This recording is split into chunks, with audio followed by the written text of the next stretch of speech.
नमस्कार, मैं अर्चना और आप देख रहे हैं हंगामा टाइम्स। हंगामा टाइम्स जिस तरीके से फेस्टिवल में धमाल कर रहा है, साथ में 2024 के चुनाव भी आने वाले हैं, तो हमारे साथ में मुक्तेश्वर जी हैं जो मानवीय भारत पार्टी के राष्ट्रीय अध्यक्ष हैं। उनसे हम बात करेंगे फेस्टिवल को लेकर के और साथ में 2024 को भी लेकर के। तो सर, आपका स्वागत है।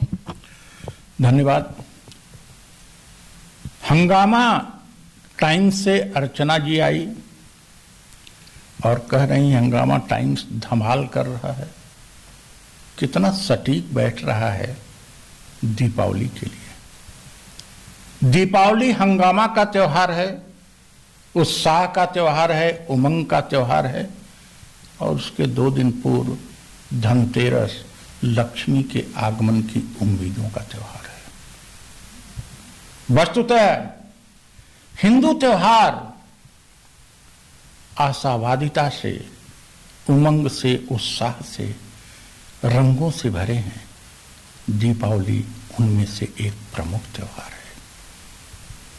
हम धनतेरस की समस्त देशवासियों को, समस्त मानव समुदाय को शुभकामनाएं देते हैं कि इस आर्थिक युग में आप सभी को पर लक्ष्मी की कृपा हो और आप सभी समृद्ध हों, खुशहाल जीवन बिताएं।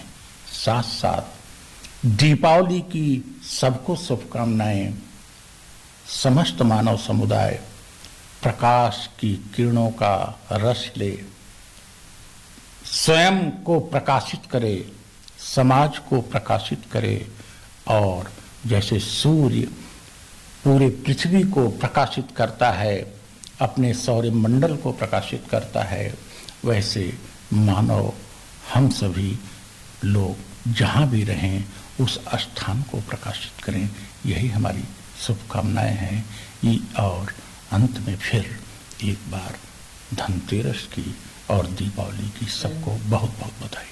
मानवीय भारत पार्टी के राष्ट्रीय अध्यक्ष ने दीपावली सभी को विशेष शुभकामनाएं तो दी। साथ में हाल ही में 2024 के लोकसभा चुनाव में हैं, जिस तरीके से आप देख रहे हैं बड़ी बड़ी पार्टियां, चाहे कांग्रेस हो, चाहे बीजेपी हो, चाहे सपा हो, चाहे अन्य पार्टियां हो, किस तरह से अपनी बयानबाजी को लेकर हंगामा मचा रही हैं।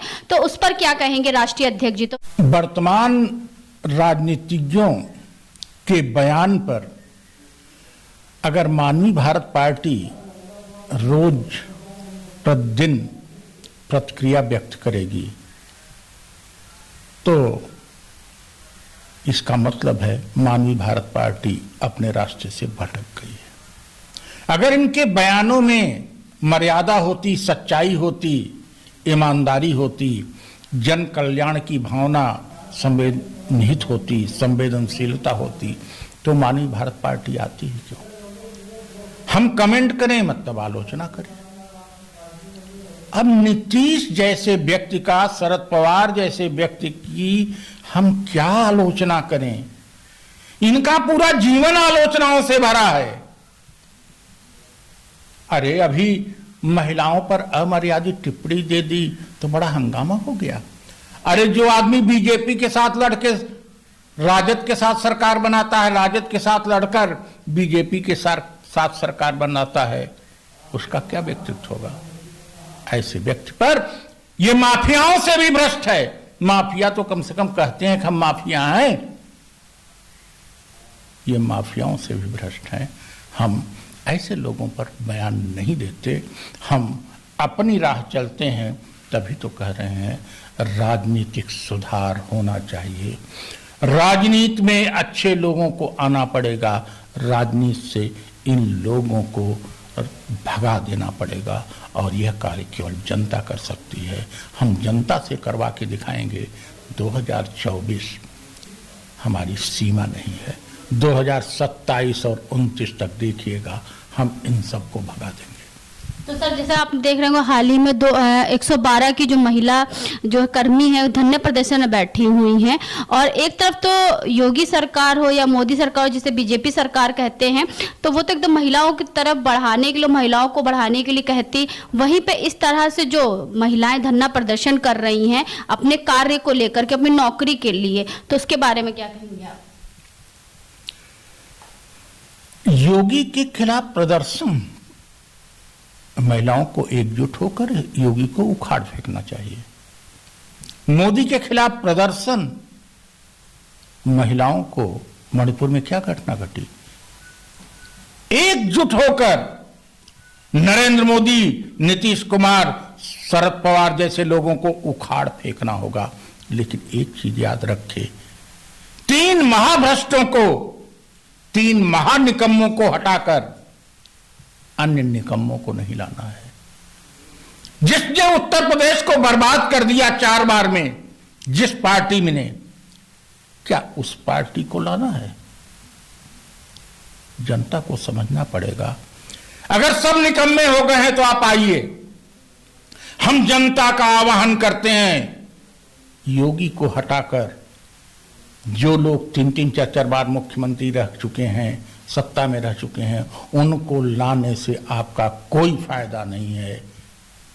आपका फायदा तब होगा कि आप स्वयं आइए और उत्तर प्रदेश और केंद्र की सरकार को हटाइए और स्वयं सत्ता पर काबिज होइए। लोकतंत्र की यही मांग है, 21वीं शताब्दी की यही मांग है, मानवता की यही मांग है, भारतीय संस्कृति की यही मांग है, भारतीय संविधान की यही मांग है, गांधी, नेहरू, अंबेडकर, पटेल का यही स्वप्न है। उस स्वप्न को आइए साकार किया जाए, हम आह्वान करते हैं। तो सर, आप तो कह रहे हैं 24 अभी आपकी तैयारी नहीं है, आपकी तैयारी 27 है, तो 24 में अगर बीजेपी नहीं तो फिर आप किसको देखते हैं? आप क्या हमको उन नेताओं में समझती हैं कि टीवी पर आता रहता है 2 लाख से पीछे हैं और कहते हैं नहीं नहीं अभी हम 15 मिनट बाद कवर कर लेंगे? अरे स्पष्ट है, 2024 की लड़ाई कांग्रेस को लड़नी है अगर मोदी को हटाना है।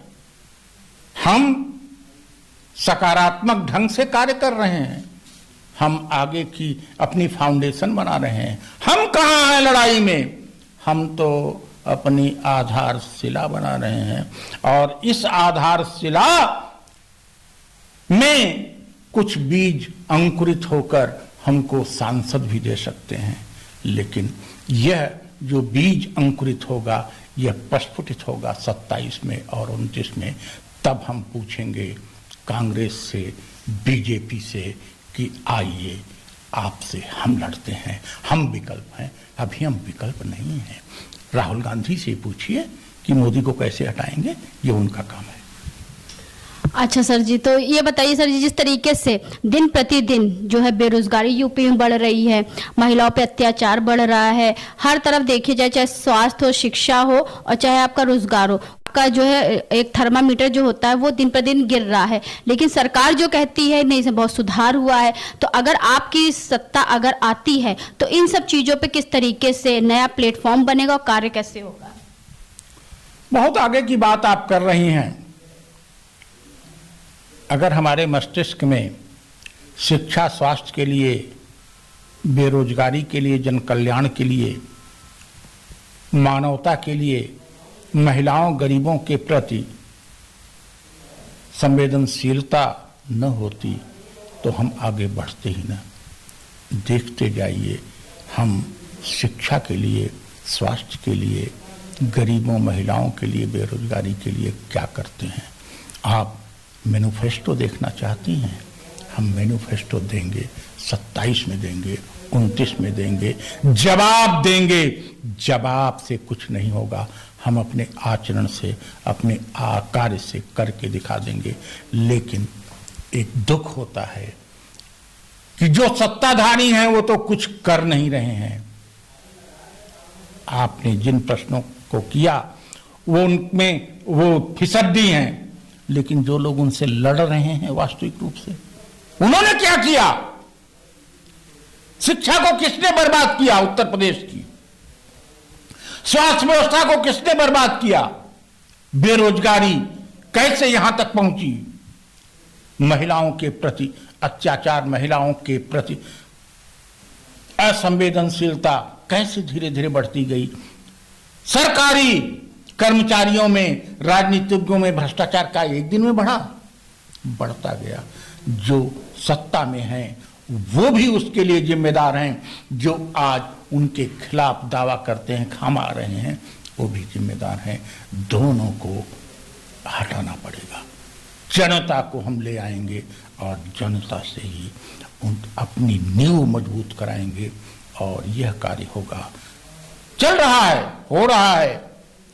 2015-16 में हमारी 16 में पार्टी स्थापित हुई। हमारे पास चंद कार्यकर्ता थे, 100 लोग थे। आज लाखों लोग हो गए हैं। आज जिलों में हमारे समन्वय हो गए हैं। आज हमारे पास लड़ने वाले सकारात्मक लोगों की लाइन है। आप देखते जाइए, हम करेंगे। तो ये थे हमारे साथ में राष्ट्रीय अध्यक्ष मुक्तेश्वर जी, जिन्होंने राजनीति को बदलने के लिए ठाना है और साथ में 2024 के लिए तो वो जो अपना प्लेटफॉर्म तैयार कर रहे हैं वो तो कर रहे हैं, लेकिन जो उनकी मेन लड़ाई है वो उत्तर प्रदेश के विधानसभा चुनाव की लड़ाई है 2027 को लेकर के। तो ऐसे हम लखनऊ के खास लोगों से बात करते हैं, चाहे राजनीति का क्षेत्र हो जिसमें वो अब क्या खास कर रहे हैं, चाहे समाज का क्षेत्र हो उसमें क्या खास कर रहे हैं। तो ऐसे हंगामा टाइम्स दीपावली में धमाल मचा रहा है, लखनऊ की कुछ खास शख्सियतों से खास बातचीत कर रहा है कि दीपावली पे सभी देशवासियों क्या विशेष संदेश देंगे। तो ये थे हमारे साथ में मुक्तेश्वर मिश्रा जी, जो कि मानवीय भारत पार्टी के राष्ट्रीय अध्यक्ष हैं और जिन्होंने ठाना है राजनीति को बदलने के लिए। तो इसी के साथ मैं अर्चना आपसे इजाजत लेना चाहूंगी। धन्यवाद, बने रहिएगा हंगामा टाइम न्यूज चैनल के साथ में। ऐसे हम आपको दिखाते रहेंगे कि इस दीपावली फेस्टिवल पे लखनऊ के लोग क्या खास कर रहे हैं और क्या विशेष संदेश दे रहे हैं।